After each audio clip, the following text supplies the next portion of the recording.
If your Android phone lock screen was locked like this, home screen, you can't able to uninstall any app or you can't move the app, nothing. It's just stuck like this. So what you have to do means edit to settings and just scroll down and find home screen and lock screen option or just a home screen. If you can't able to find this, just click this search bar and type home screen.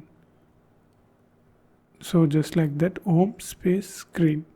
Open this and here on this page you can see this option, lock home screen layout.